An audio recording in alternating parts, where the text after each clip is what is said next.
ఓ మనిషికి electric shock ఇచ్చారనుకోండి, hardly ఒక 5-10 సెకండ్లు చచ్చిపోతారండి.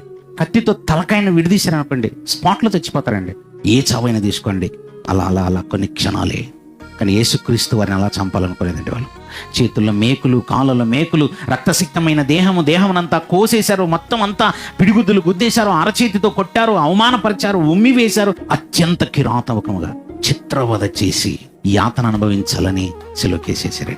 ఉదయం 9 గంటల నుంచి 3 గంటల వరకు అలా వేలాడుతూనే ఉన్నాడండి.